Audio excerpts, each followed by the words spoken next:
Good evening and welcome to another edition of the Magpie Circle podcast. Something tells me it's going to be a bit busy, a bit lively.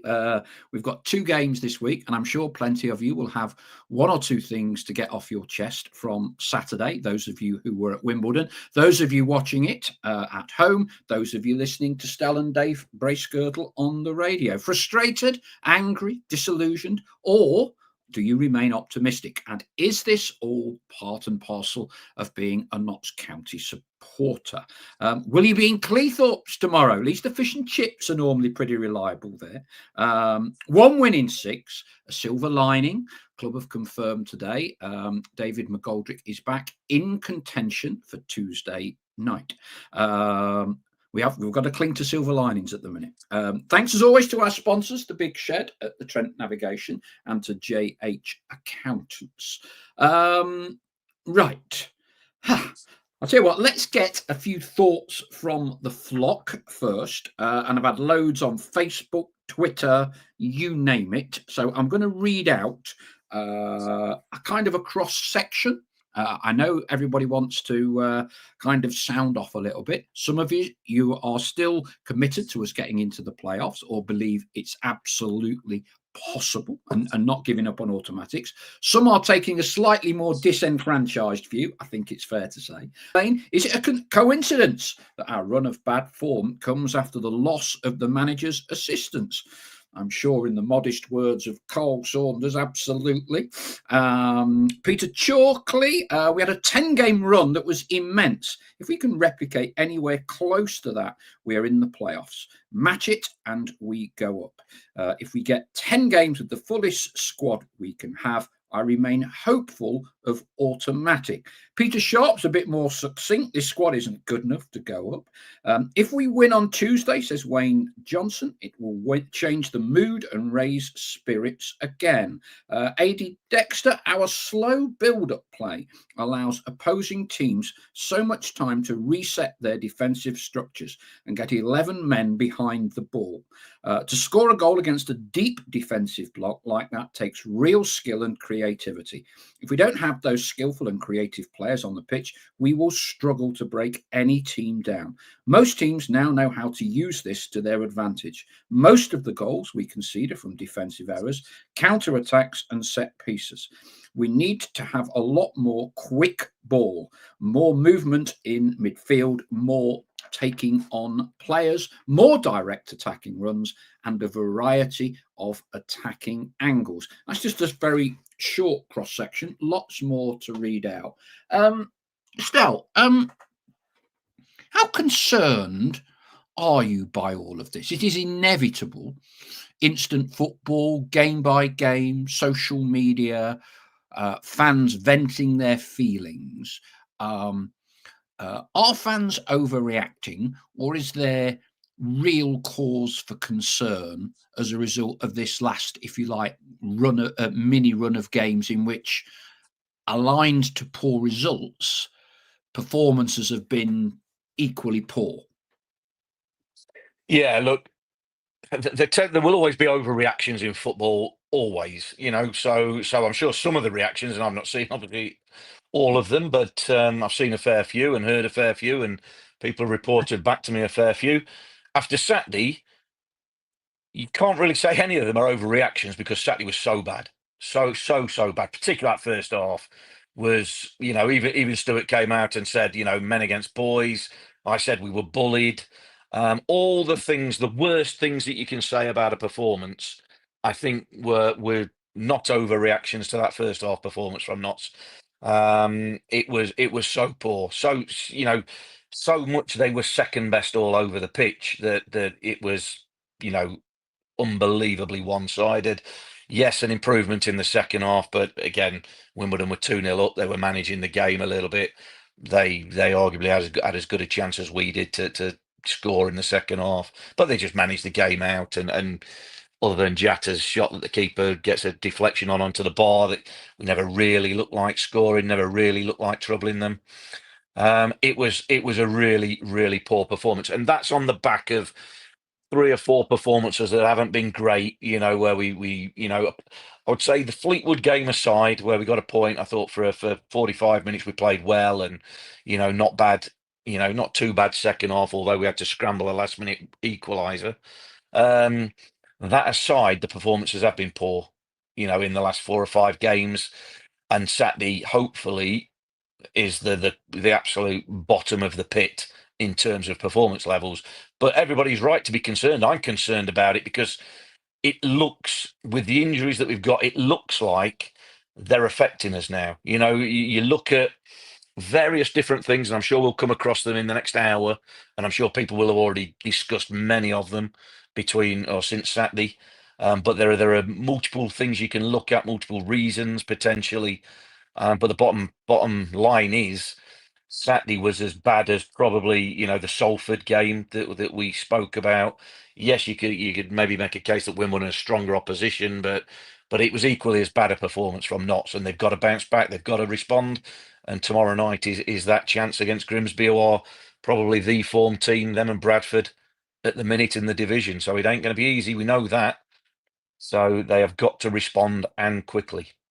Okay, I want to dissect a little bit more about, you use the word bullied, the physicality of Wimbledon. The centre half of Wimbledon looked like Virgil van Dijk, didn't he? Scoring at one end, wraps his shorts right up, and to an extent did a right number on us, as did most of their team, if I'm honest with you. But we'll come on to that in a moment. Let's get a few more thoughts, because there are a lot of thoughts out there. Nick Hogg got to blame the recruitment in January, as well as some of the iffy managerial decisions. Whittaker and Traore are too lightweight to compete in the league, too easily pushed off the ball. Letting the best player in the league go, even if he had a bad attitude, and no additional striker brought in. Marias out on loan with such a depleted squad. Junior's out at Woking, I think, at the minute. Nick carries on. We had one fit striker in the squad on Saturday. Baffled by the two defenders at half-time sub, using a back four for the first time this season, and Gordon on the bench until the 90th minute. I think it's fair to say Nick is not too happy. Paul Mantle, he's got out of the pub and will make it home in time. There, you're getting your priorities right, Paul. Going to be a very interesting show tonight. Feeling of last season coming back to haunt us. Evening from Paul Huskisson. Linda Lou, question. Are we ready to go up to Division 1? Most teams can take many seasons to go up to the next division. What would be more devastating would be to go up and come down again. Evening from Jurgen Halligan, hoping for a better performance at Grimsby. 0 shots on target against Wimbledon. Something has to change. To be fair, there was that marginal deflection by the keeper that pushed it on to the bar from Jatta. Fair play to the keeper. That's his job, isn't it? Get in the way, Jurgen. Gazali drove past the lane early PM to early afternoon today. Half expected white smoke to be billowing from the Pavis, the Pope and all that. Not going anywhere. However, I hear the king is back. There is hope for the Empire. I think he means Didsey. Dreading tomorrow night, says Stephen Stone.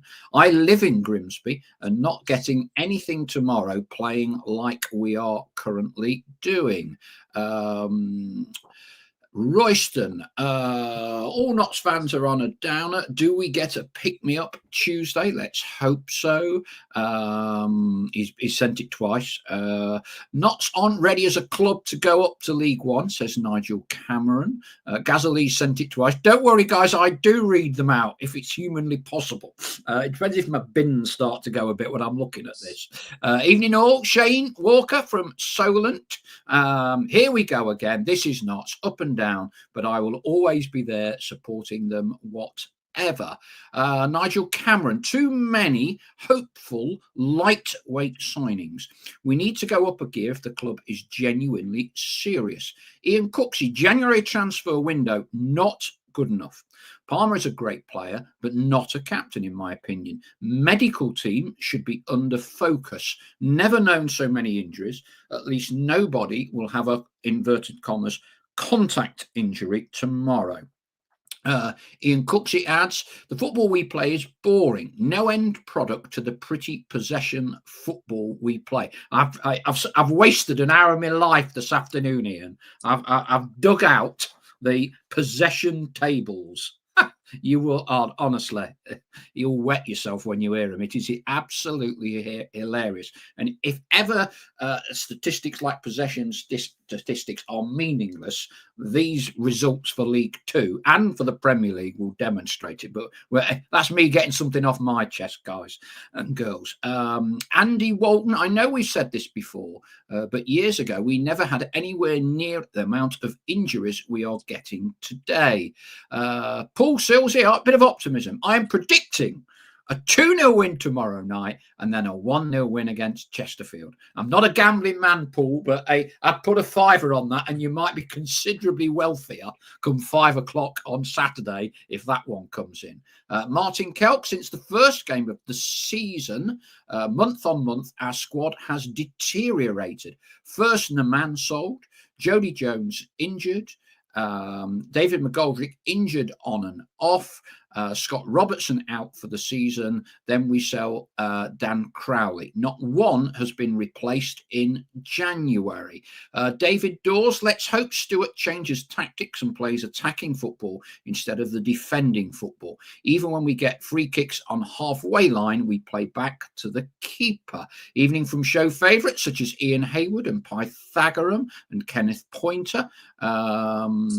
Marcus Darwin, would we have been better keeping Scott and Martin around? Kay says to say we're a boring team is an understatement. That's why the atmosphere at home is dire and supporters are starting to disappear. Can't remember the last time at home I actually enjoyed it. I do want to talk about, if you like, football and kind of bringing a certain style into this country. And I do detect one or two people are just falling a little bit out of love with it. I'm not just talking Notts here. I'm talking generically. Senga Smith, Stuart said after the Barrow game, these boys will give me a reaction on Saturday. Said the same thing after Saturday's game. Ian Cooksey, personally, I think some players are hiding behind the excuse of being injured. When we are winning, everybody wants to play. Now it's a constant stream of contact injuries. Too many injuries, says Nick G. Are we detecting a theme here? Lack of coaching staff and ideas too often being found out. YouTube user, it's a miracle the walking wounded have recovered too little too late. Paul Hawksworth, the Naman sale was the start of this whole process. I couldn't believe we sold to MK before the season got going. Okay, I think as paying customers, we have the right to know what happened with the Saunders brothers, disciplinary issues, internal investigation. Okay, I doubt you'll get much more than that. Martin Blaney, we do not look like a promotion side at all. For example, no creative midfielder and rely on Jatta for the goals with hardly any goals coming from anywhere else. And so we go on and on and on. We'll pick up a bit more. So you get the drift there. You get the drift. I mean, I'm not quite sure where to start and where to dissect. I did think that not that I know much about anything. I just had a feeling that Wimbledon was a really important game. We've not had a good record overall against teams in the top 7. We've won a few here and there. Bradford, clearly, we've got the hoodoo on them, but we haven't done much consistently in terms of collection of points. And I thought it was quite polarised on Saturday in the way we really didn't look at it. And Wimbledon seemed to have a game plan, sticker press on us 5. It was clearly a pre-thought out way of playing against us. And for me, they also seemed to play the ref quite well. The ref was one of those refs, I thought, where he didn't want to book anyone. He kind of wanted to let things go. And Wimbledon played right up to the edge. And we'll argue it was dark arts and all the rest of it. But I thought Wimbledon played him really well. They pushed and pushed and pushed, got away with a lot, whereas we seemed quite purist, if you know. And one story I often relate, which to me is kind of one of the skills of Neil Warnock, was there used to be a ref, you'll remember him, back in, I think it was in your day, Roger Milford. Do you remember? He had the perm hair. Wavy perm. Yeah, wavy perm. And he was a bigger star, wasn't he? He had better hair than Robbie Savage, right? And he looked the part. And he was trotting, and he never really used to want to book or send anyone off. And so referees started to know that. And whenever Roger refed Notts, Championship or Premier League, Neil would tell all the Notts players, Dean Thomas tells the story, it's Milford today, right? He won't book you. He'll let you get away with one. First minute, over the top, off you go. Yeah. And he did, at worst, he would only book you for a red and he'd give you benefits of the doubt. And I just thought we got a little bit, I just thought we were out, if outplayed is the wrong word, but on a lot of levels, I thought we were quite naive on Saturday. You're the expert. You tell me. No, I would agree on certainly with Saturday. I think they were more streetwise. Yeah. I think that's what I would call it. Yes, you could call us naive a little bit, but I think they were more streetwise. They were hungrier. It appeared. This is the way it appeared. We're judging it on a 90 minutes promotion battle between two promotion chasing teams. Yeah, and again, bearing in mind that they were on a run, they haven't won in 4. I know they were 5th, we were 4th, so it was a big game. They just looked hungrier. They looked more up for it. They looked fitter, more determined. I say we were bullied, and I don't mean that in terms of just purely in terms of physical, physical size and things like that. Just all over the pitch, the little things, like you say, little niggly fouls, breaking up play when it needed to be.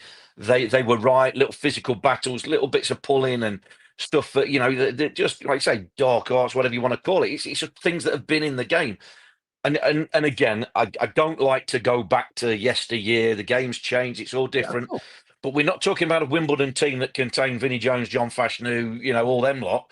They were big and physical for the modern day game, but we're not talking about big, horrible, nasty, players from yesteryear. We're talking about a team that looked bang up for it in them. They didn't do anything wonderful. They just looked hungry. They were determined to stop Notts playing. Like you say, they had a definite way of playing, of going about it, not trying to let Notts build up from the back, slowly and patiently, forcing them to go a bit longer, and therefore thinking they can win it. But they picked up so many second balls. They just dominated all over the pitch. And then you talk, okay, for a team like Notts who are so possession based. One of the big things, one of the words you'll see in the modern parlance, you'll have heard it at Notts over the last few years, is that's okay when we're in possession, but out of possession, what's our press like? What's our hunger to get the ball back like? And Saturday, you look at that compared to when Notts are at their best, pressing, hungry, quick, in and at them. We were nowhere near. We were absolutely nowhere near. Now, look, there'll be a million people who've seen Notts on Saturday, quite rightly, quite justifiably putting the boot in, because there was nothing good really came out of Saturday. And that is, like I say, hopefully the culmination, the end of a run of sort of disappointing, poor performances. So rightly, people can vent and say everything that they see is wrong. The players have got no hiding place, because if you perform like that, you know what's coming your way. But Saturday, I thought Wimbledon were, Johnny Jackson has been there for a bit. He's done well, but he had them organised. They're strong physically, no obvious weaknesses, but also no obvious brilliance. You can't say, they were better all over the pitch, fully deserving of the win. If it had been 3-0 or 4-0, I still wouldn't have had a complaint at that. But Notts were so poor, so poor. We know they can be better than that, but they haven't been better than that for a few weeks or for a few games. So, it's all right falling back on that. Oh, well, we're better than that. You've got to show it. You've got to show it on the pitch. And now we're coming in, 11 games left. Absolutely vital that they start showing on the pitch. But again, there are mitigating circumstances. People will talk rightly the January transfer window.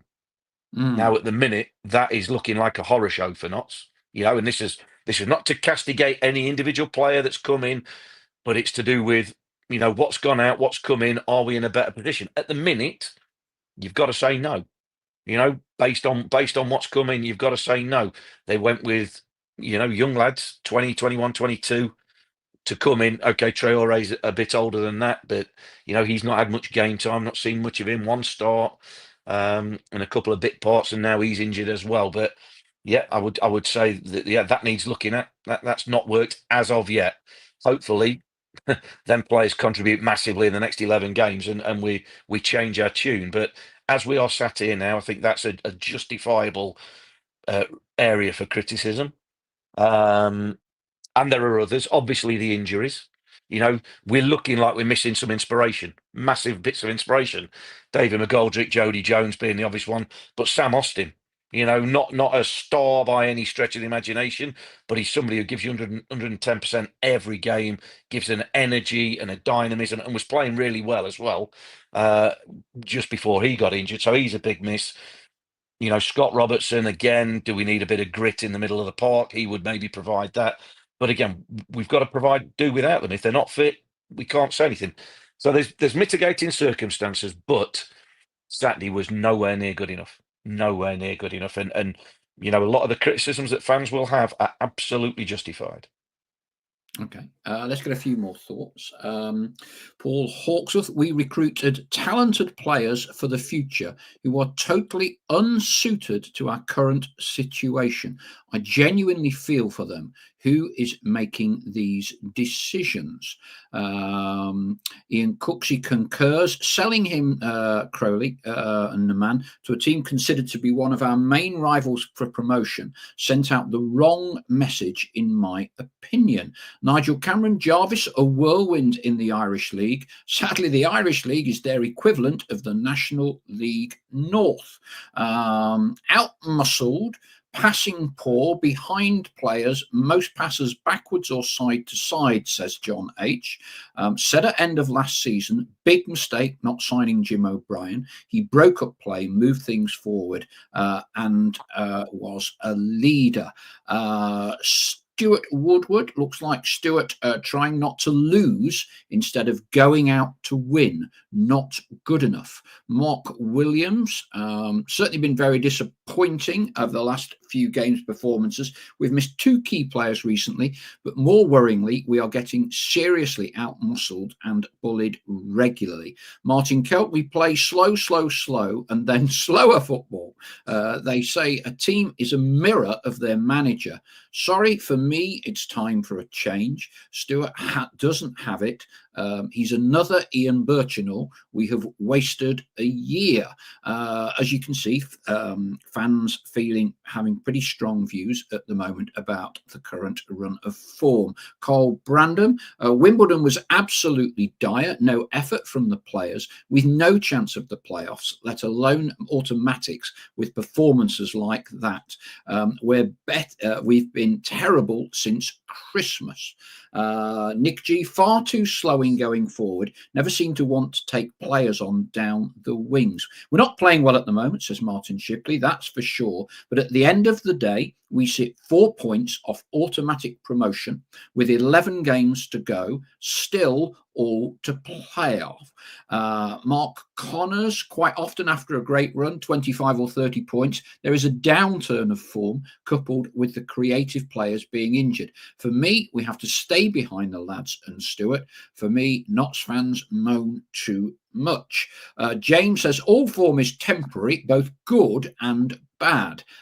Neil Holmes, Stuart needs help on the coaching side, or the brothers need to get rid, as we're only going in one direction at an important time of the season. Add to that, we generally offer nothing in the second half of games. Nick G says, could be worse. Look at MK Dons. Ian Cooksey, I'm behind Stuart, because even if he goes, he will only be replaced by a yes man whose main objective will be to achieve 80% possession. Right, Ian, you've led me. There's more to come, but you've led me perfectly onto me wasting an hour of my life this afternoon with possession statistics and how there's kind of this, since Pep arrived, the way to play football, total football, keep the ball, pass, dominate the ball, all of that sort of thing. And clearly it helps if you're Pep and you can buy all the best players in the world. There's some tables floating around. So this is the average possession of teams in League Two, rated in the form of a league table. Now, I'm sure we can all guess who is top of the average possession table. Us. Clearly, 62.9%. And by the way, we had something like 63% possession against Wimbledon on Saturday. I'm sure Wimbledon were gutted. They only had 37%. Second in the table. Any guesses? Stell got virtually all of these right. It helped I'd sent him the table beforehand. Second in the table for most possession. That club we say are a disgrace. MK Dons, 60.9. Third, a Chesterfield. And this is where, for me, this whole statistics at this base level are just ridiculously stupid. Fourth in the table, believe it or not, for most average possession in a game is, of course, Carlisle. There you go. I'm sure you all worked that one out. And just to cement this, 23rd, second worst in the table for possession, and there was an article written by my good friend Mike Walters in the Mirror, are Walsall. And the Walsall manager, when he was interviewed by Mike for the Mirror, actually made a joke about how Pep would not be too impressed with what he was doing at Walsall on the basis that they had the second worst possession stats in League Two. There's lots of others. Wrexham, here's one for you, in League One, doing very well. They're 18th in the possession table. Yeah, I'm sure that's gutting them. And I hesitate to use this, but do you know who's bottom in the Premier League for possession? And I guarantee you, not one fan of that club is unhappy. In fact, they are elated. Yes, bottom of the Premier League possession table is Nottingham Forest. I'm sure Nuno is beside himself. So anyway, that's my rant over, because I do find it irritating when I'm coming back from Wimbledon having gone to the game. People go, oh, but we had 63% possession. You know, we created loads of chances. The real fans who go away games, there's a reason why after 70 minutes, and they're perfectly entitled to do this, a chanting and shouting. Jurgen's picked up on it earlier today. We've had a shot. We've had a shot. You know, and I just watch the game with your eyes. Don't look at your mobile phone. Don't look at the stats. Just watch the game. That tells you all you need to know. All you need to know. Anyway, my rant over. I'll be reading out plenty of other rants.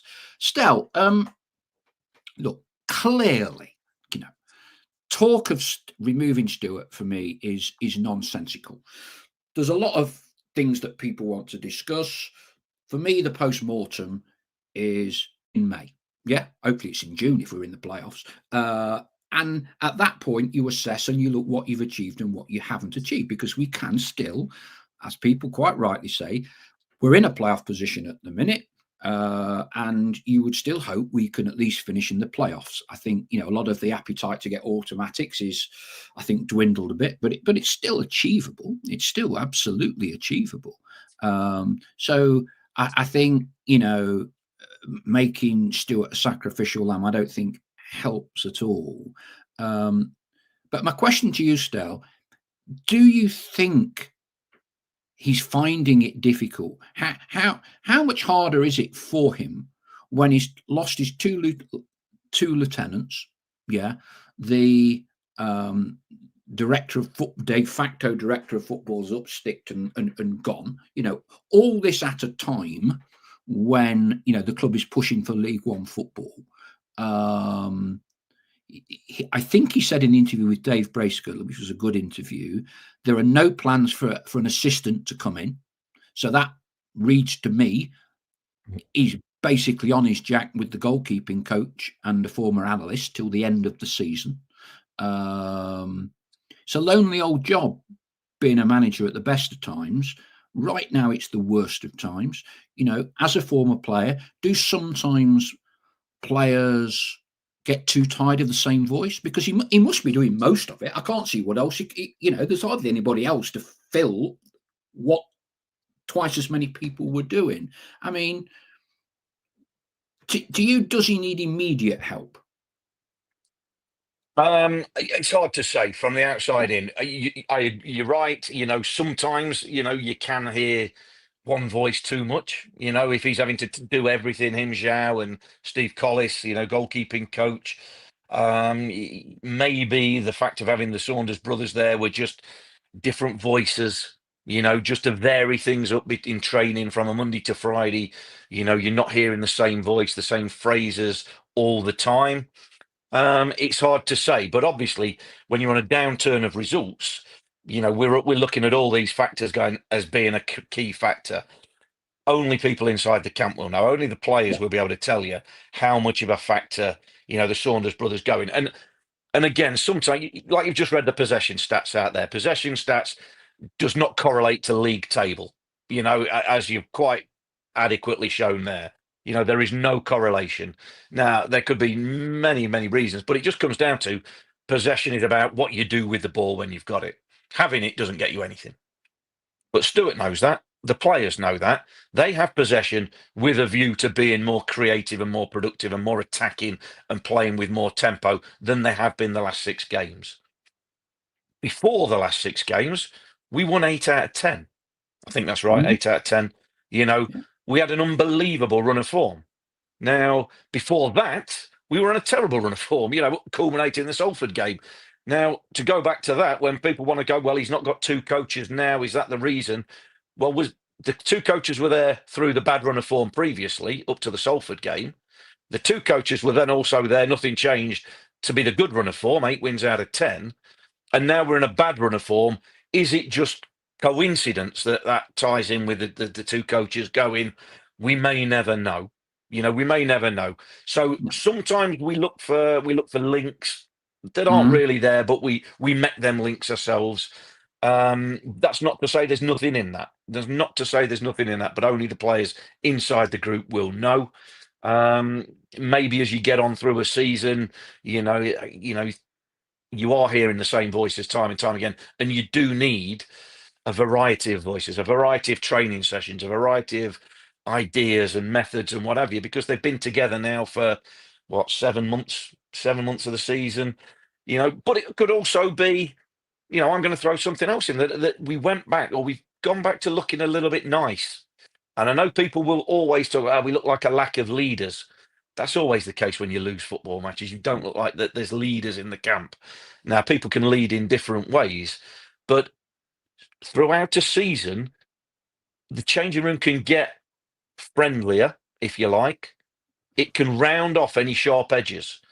And suddenly, if that happens, when everything's all hunky-dory, everything's great, nobody's digging each other out, or, everyone's getting on like a house on fire, it's all great, it's all well. Then when you come off it and the form goes, then is everybody a little bit too friendly to start digging people? Oi, come on, sharpen your idea. That ain't good enough. Pointing the finger, dressing room. I'm not saying this is happening, but again, it's just something to throw into the mix because they've been together for a lot of months now. And sometimes I've been in dressing rooms where, when there's new people in there and nobody knows, everyone's on edge a little bit and you're fighting and scrapping and fighting for your shirt and things like that. And you're making sure that you mark your territory, if you like.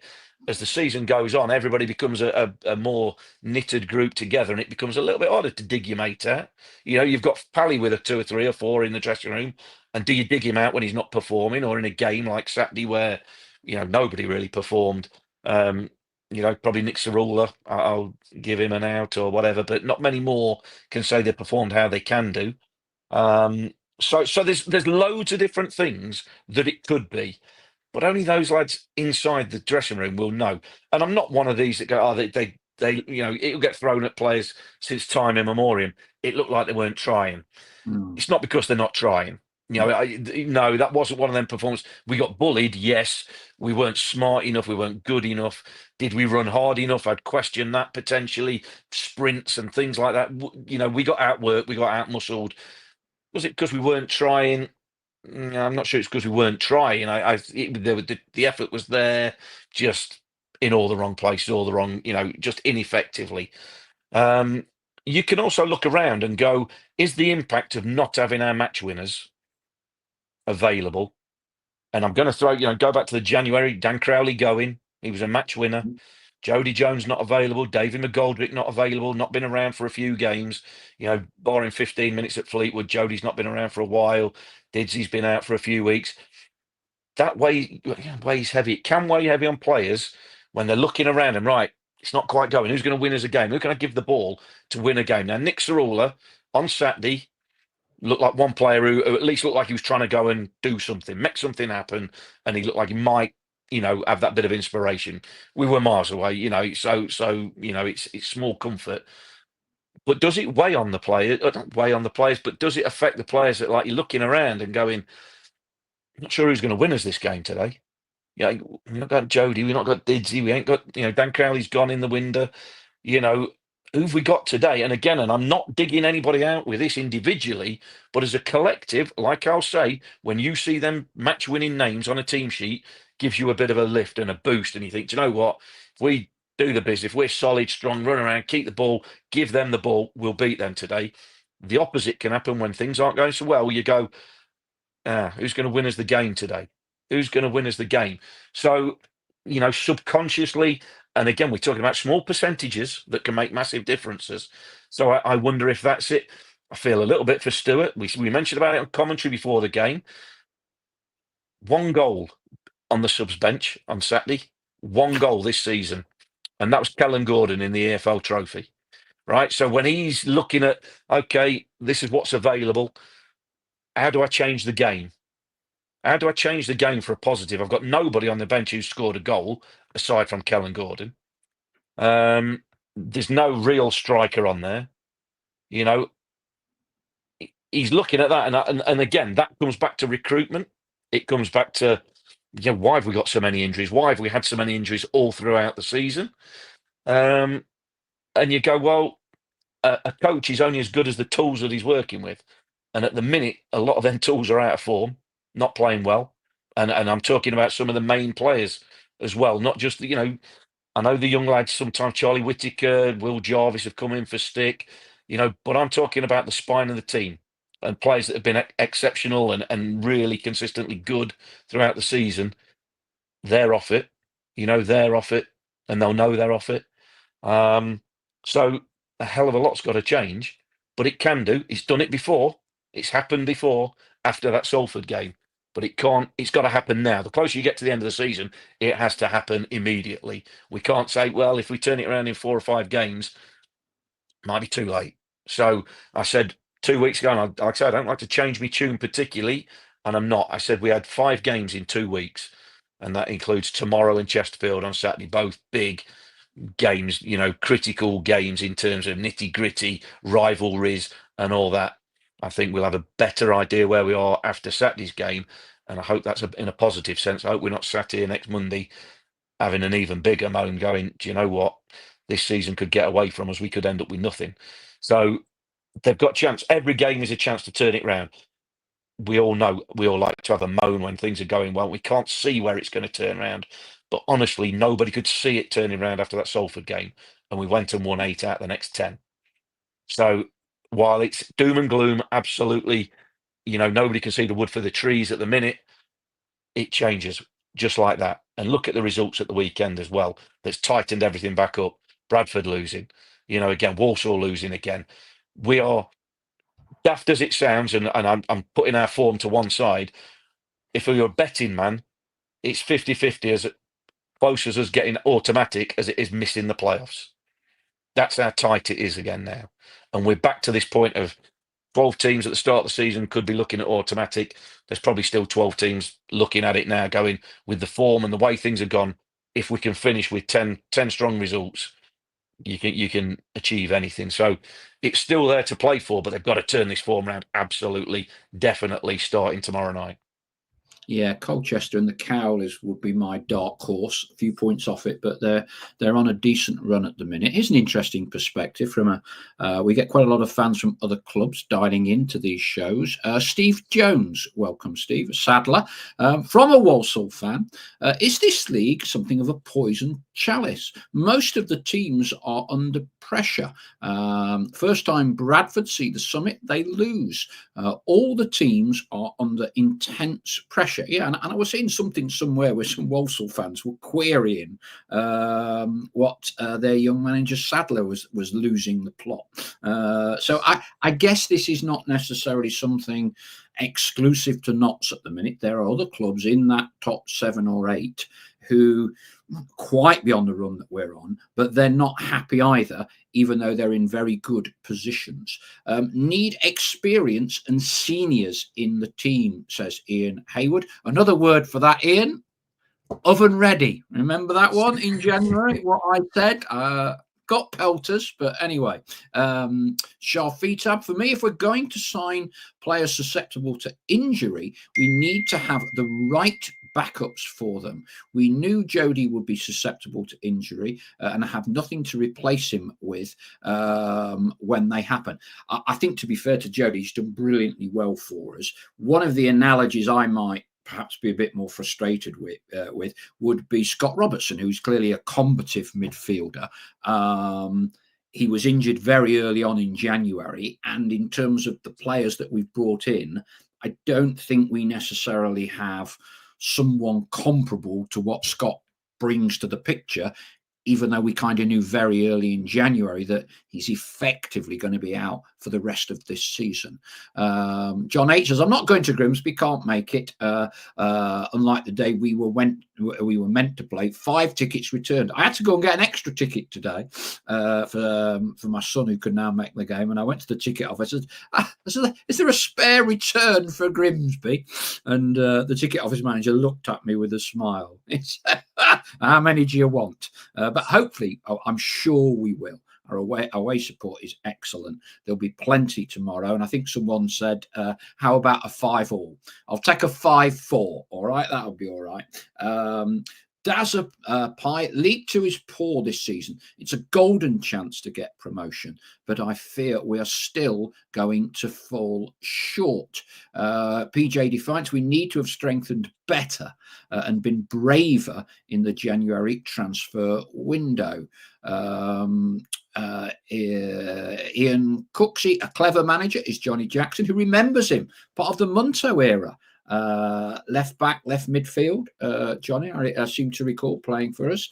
Ian Cooksey, Milford was the referee in the first playoff final in 1990. He was. I couldn't remember which playoff final it was. I knew he'd done one of them, Ian. We're not streetwise, says Gaza Lee.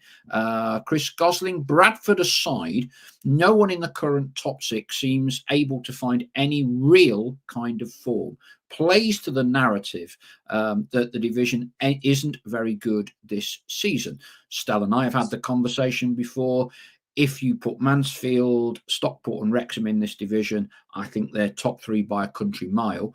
But I guess that heightens some Notts fans' frustration, Chris. This is clearly a better opportunity to get out, irrespective of it being our second year rather than first this season, than it was last season, when there were clearly 3 very dominant teams.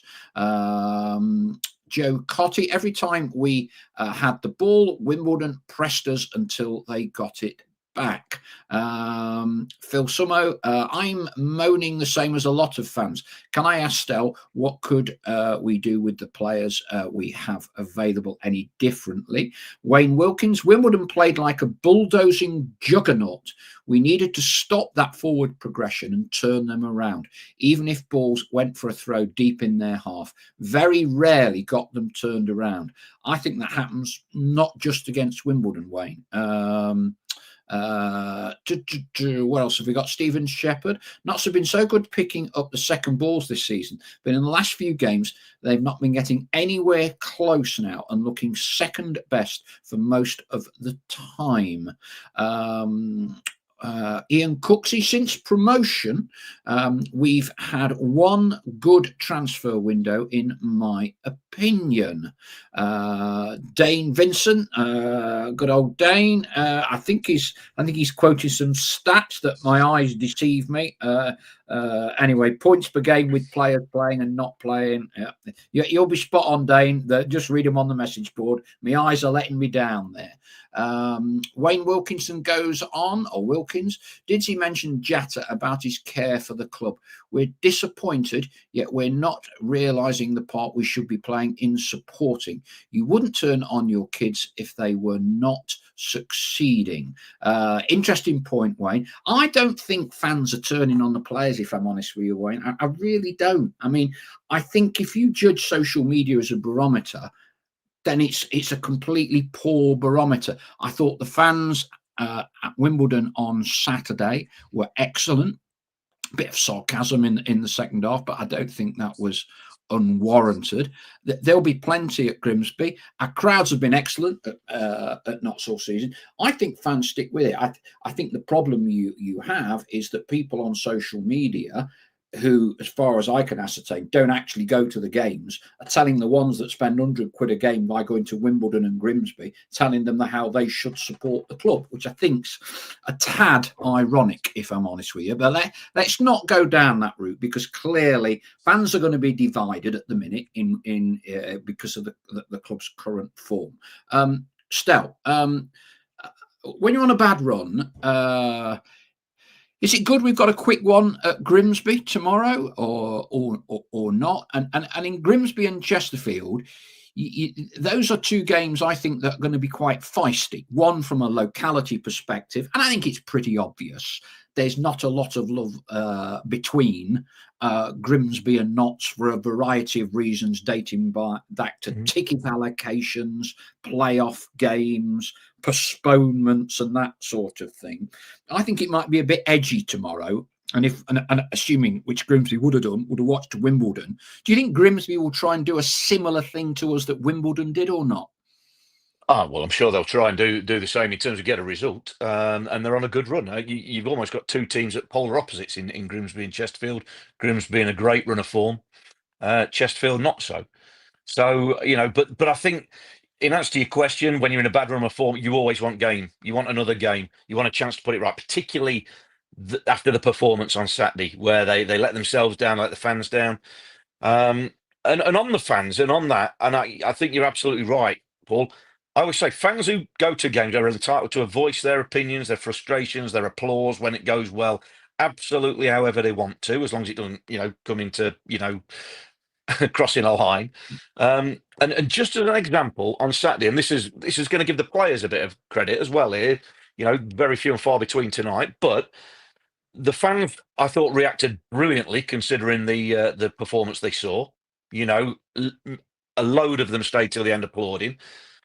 And the players, led by Matty Platt and Stewart, went right over to the fans to applaud them back. Now, as a player, and I've been there when I've been woeful in a game, and you're going to get pelters, right? I've been there, and you are sheepishly going to go, oh, right, we've got to clap them because they pay their money, and they but you're going to get it. That is hard. That is hard. You try and put yourself in that position. That is a hard thing to do, but you do it because people have paid their money to come and watch you, and you've disappointed and you let them down. You're trying your best, and you think, well, they're being harsh, but no, that's how it is. And credit, Matty Platt went right over. He didn't sort of give it a sort of token gesture from the halfway line, from the tunnel, clap, and then disappear.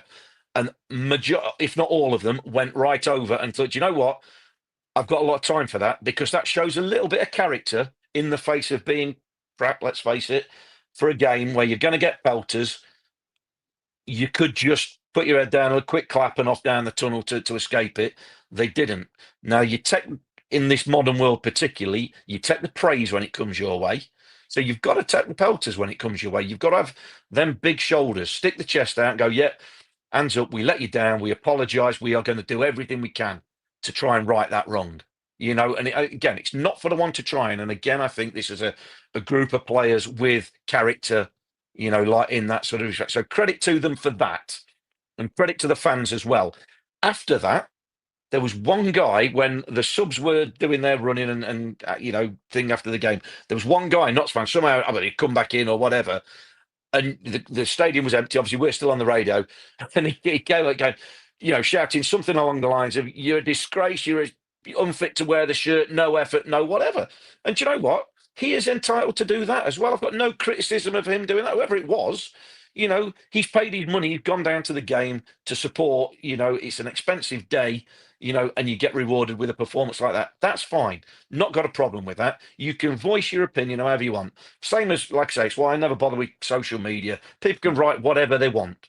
Like I say, whether they've been to the game or not, you don't honestly know. So that's why you never really take too much of a serious opinion of social media. but I've got no problem with fans venting. It's so much because they want it so much. That you imagine you're seeing players that you think don't want it as much as you. And that's the frustration. And you're paying money and they're getting paid money. I was getting paid money to be rubbish some days. Do you know what I mean? So I have got absolutely no criticism of either side of that. And I've got credit to Stuart and the players for actually going and take, because you've got to do that. You've got to do it. Now I wanted to stand up against Grimsby tomorrow, and I'm sure they will. I'm sure they will, want to stand up against Grimsby and go, right, we owe ourselves, but we owe the fans. This is, again, it's still a decent group of players. We're fifth in the table. We're not talking about being relegated. We're talking about, are we or are we not going to get automatic? And are we or are we not going to capitulate and fall out of playoffs? We're not talking about getting relegated. So, there is a bit of perspective, but you just can't see it at the minute, given where the performances have been. They've got to improve massively from where they've been in the last 6 games, but you've only got to go back 7 games and more. That's where you've got to be at, because, like I say, they've done it. They're fifth on merit at the minute. No better, no worse. But the next 11 games will decide where we finish on merit in May. And as we say all the way through, and we can quote all the stats, possession, XG, all them sort of things, absolutely meaningless. The only stat that matters is where you are in the league table in May at the end of the season. It's the only thing that matters. And then you will have an absolute cast iron rating of how good or bad the season has been. Gresham Maxwell is always looking to make a bid or two for my shirts. Looking at the Heffernan shirt on display behind you. Yeah, the blue one. Yep. Heffernan, yeah, you probably remember him still. Yeah, good striker. Yeah, of course, yeah. Yeah, played with him. Good player, Peth. The offer this week is a Donny Osmond, I think, signed photo, a match-worn John Terry England shirt, and a Jane Fonda 80s Keep Fit video. No, go ahead. I have to improve on it, Greza. Sorry about that one. Here's one, and this is part of I think a discussion that we will be having at the end of the season. And I'm Howard Wilkinson, top guy, and took the club up in the 80s. And for those of you who want to understand the DNA of Notts County, you need to read this book, What I Wrote. And Howard played in 1980, came into the club, pass. And he got them promoted. Fantastic. In the Premier League. Tried sweeper. Pedro was a sweeper. Pass. And I remember him vividly reciting the story of. He said, Paul. He said, snow came down the winter of 81, 88. It was real snowy, and he says we had a 5-week break. He said, and that was one of the key things that enabled us to stay up that season. He said because teams had sussed us out. He said we couldn't do what we did in getting promotion in the top division. We were playing better players and they'd worked out how to play the style. So he said we had to go a bit longer, not abandon it. He says we had to go longer and change it. And after that, the snows finally melted. First game back, Notts beat Forest 2-0 and went on to stay in the top division. We look at the teams at the top of this division still. We look at the teams who won promotion last year.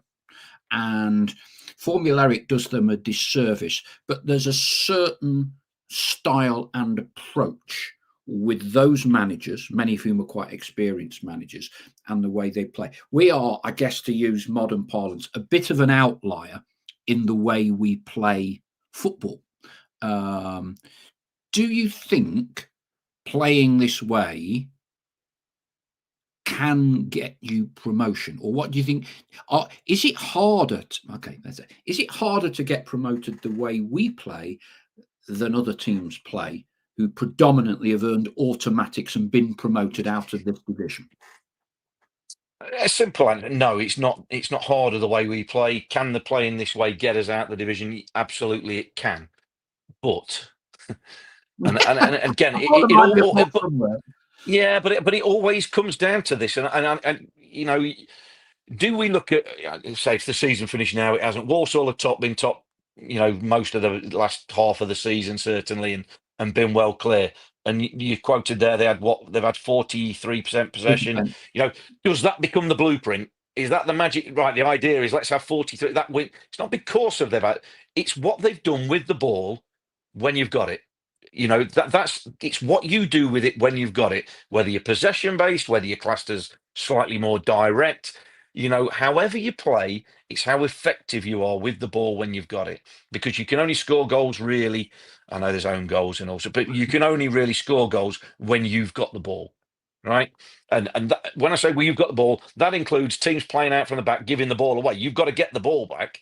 So if you don't press and you don't have people there, you're not winning the ball high up to tap one in or whatever. It's what you do with the ball. It's how effective you are. So again, if you had 24 teams in a division all playing exactly the same way, those that are more effective playing that way will finish at the top of the league, and those that are less effective will finish at the bottom of the league, irrespective of what most of the stats say. So there's no one way to win it. There's no one. So you need good players. You need good motivation. You need a game plan that is repeatable and can produce more often than not. You need players that can win your games. Again, it comes down to what the players do on the games. And I'm not talking about you need good players on paper. I'm not talking about players who have had a good season 2 seasons ago. I'm talking about players, what they're producing on the pitch here and now, this season. Okay. And the secret, if you like, if it is a secret, will never ever change. Whether you're a footballing team, I saw an article a couple of weeks ago about Pep and Man City saying that they've been sussed out. That's it. The game's changing. And it possibly is, because the game always evolves.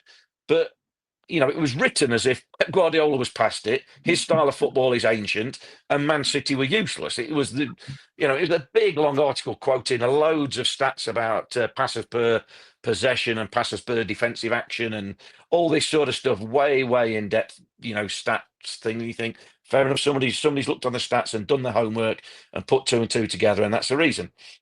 And that was a piece written about the 4 times Premier League champions, the current Premier League champions, who were currently 4th, I think, at the time in the table. And you're going, what, the game's totally universally changed because it looks like he's only going to have won 4 Premier Leagues out of 5. So, look, the game evolves. And if you have a way of playing, because of all the data, because of all the research, because of all the scouting and everything, if you play the same way and become predictable with it, teams will find a way of playing against you. No one way of playing is infallible, because it just isn't. That's the beauty of this game. Because if it was, he solved the football puzzle. Well, yeah, exactly. You Cole Saunders, I think you called him earlier. That's the other brother. His name right. That might have been the other brother. But there is no one way to win it. Like I say, but you've just got to do what you do well. And the person that says form is temporary, class is permanent is absolutely right. What you've got to do at the minute, not to play in their style of football, but they're not playing it well enough. And that's exactly where it fell off a cliff from where they were playing previously to win 8 out of 10. It happens that in League Two, and League Two this season, I think, is the most League Two the season has ever been in terms of anybody can beat anybody. And I mean, absolutely no disrespect to the Walsall. There was a Walsall fan you said is listening. They've been top of the table for the large part, but they are getting reeled back in a little bit. They've come away from it a little bit, but they beat us twice, and I didn't come away from it thinking, oh, they are really strong. They're going to take some catching, and you can say that. And likewise, we've played against mid-table teams, lower table team, and gone, well, do you know what? They're not that bad. We're not miles ahead of them, So it's such an open division where I wouldn't say there's loads of quality on show. I think it's why you're getting upset results now when, as somebody else mentioned about, when the pressure comes on, when you nearly climb the mountain, Bradford, maybe, we'll see how they go. They win, get near the summit, and then all of a sudden, oh, crikey, they get beat. And it's a result that you can't see coming. Where's that come from? And we've had no end of them results in recent weeks. The closer you get to the finish line, You just get one or two horses get a little bit giddy and a little bit frantic, and things start changing. It's about keeping your nerve. And now, like I say, Notts, it looks like they've lost the nerve at the minute, but you're always only a couple of results from going, tell you what, we're right back in form and we're going to be the ones that catches up and overtakes them on the line. I say, you always look above you, no matter the form, no matter the performances. That's the difference with a professional mindset. If you worry about, oh, we haven't played well for 3 or 4 games, 5 games, we've not been at our best, if you worry about that and take that into the next 11 games, we'll finish below mid-table. That's how tight it is. But professionalism and professional attitudes mean the mentality is, let's go and beat Grimsby. We've got to beat Grimsby. We've got to turn up. We've got to change this. We've got to do so. Come on. We've got to get together, galvanise stuff, just like we did against or after Salford. That response is in there, but it needs to come out. And every team, if you imagine this is a horse race, every jockey is now up out the saddle, whipping their horse, whatever team it is, they're whipping them to put in a sprint finish, but not all of them will get a response. It's about them teams that can actually do it under pressure that will get over the line. But it's going to be tight. We're one of the horses. We're in there, even though it looks like we're falling back at the minute. And say things can change. We've seen that this season, so let's not lose faith in it. It looks a million miles away at the minute, but again, it did after that Salford game. So let's not completely lose heart. We're right in there fighting.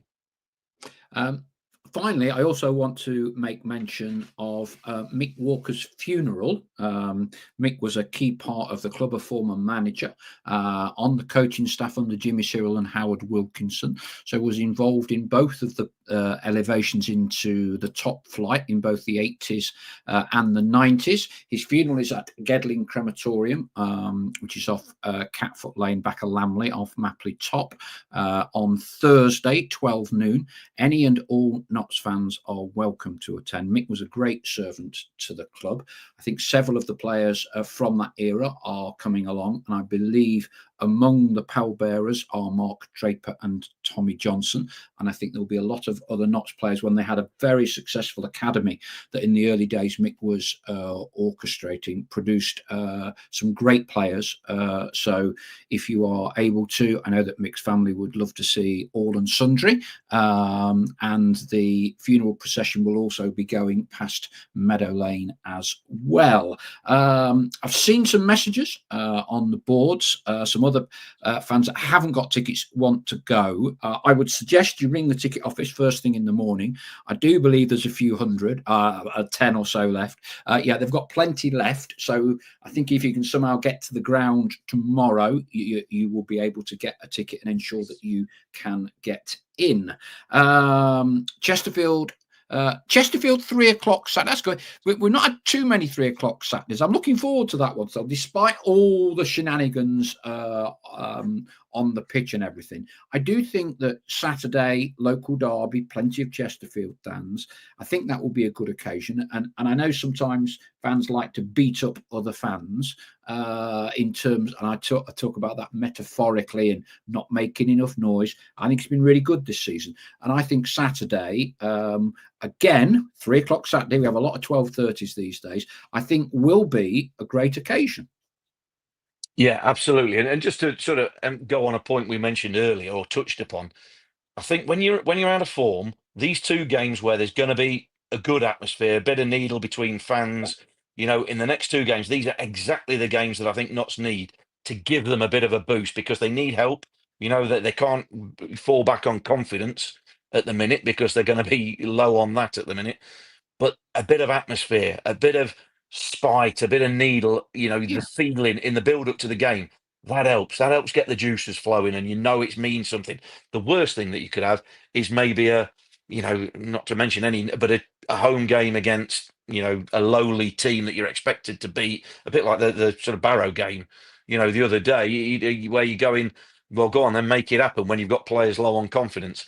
So I think the fact that we've got 2 games coming up where there will be a bit of needle, there will be a bit of spite, there will be an atmosphere at the games.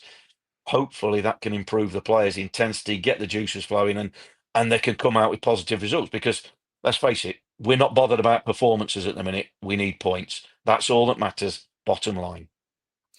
You've raided the piggy bank for the BBC expenses. You're not going to stay overnight, are you, in Grimsby / Cleethorpes? No, absolutely no. It's just there and back, straight to Cleethorpes and back. Is Cleethorpes a marginally better holiday destination or seaside destination for you than Blackpool? Well, I've never stayed there. I never did Cleethorpes as a kid. I've not done it as an adult, but wife's got some family over that way, and well, in a nice part of Cleethorpes. I know near Grimsby's ground is not the Côte d'Azur, shall we say, of England. So no, I'm just there and back. Best way to see Grimsby, I think. Yeah, you always get good fish and good cod, extra large cod and chips. Look forward to seeing everybody there as always on Tuesday evening. Then it's Chesterfield. I'm looking forward to that one on Saturday. Thank you, everyone. Lots of messages tonight, so I've not been able to read every one of them out, but I think you get the drift in terms of a snapshot of current feelings. Nothing, absolutely nothing that 3 points will not solve tomorrow evening at Grimsby. Thank you very much indeed for your participation and joining us tonight. We look forward to seeing you all again next week. Cheers for now. And from Stell. Yeah, cheers. Have a good week, everybody. Is hoping we're in a better mood a week's time. Indeed. Catch up with you next week. Take care. Bye-bye.